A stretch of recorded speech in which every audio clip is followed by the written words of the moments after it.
ഇത് 10ാം ക്ലാസ്സിലെ ഫിസിക്സിലെ അധ്യായം 7 യാന്ത്രിക ലാഭം പ്രയോഗത്തിൽ എന്ന അധ്യായത്തിലെ അച്ചും ചക്രവും അല്ലെങ്കിൽ വീൽ ആൻഡ് ആക്സിൽ എന്ന് പറയുന്ന ഉപകരണത്തിൻ്റെ ഒരു ചെറിയൊരു മാതൃക ഉണ്ടാക്കി നോക്കിയതാണ്.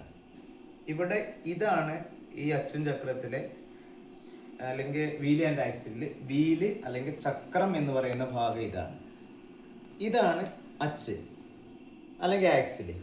ഈ വീല് തിരിയുമ്പോൾ ഈ ആക്സിൽ തിരിയും.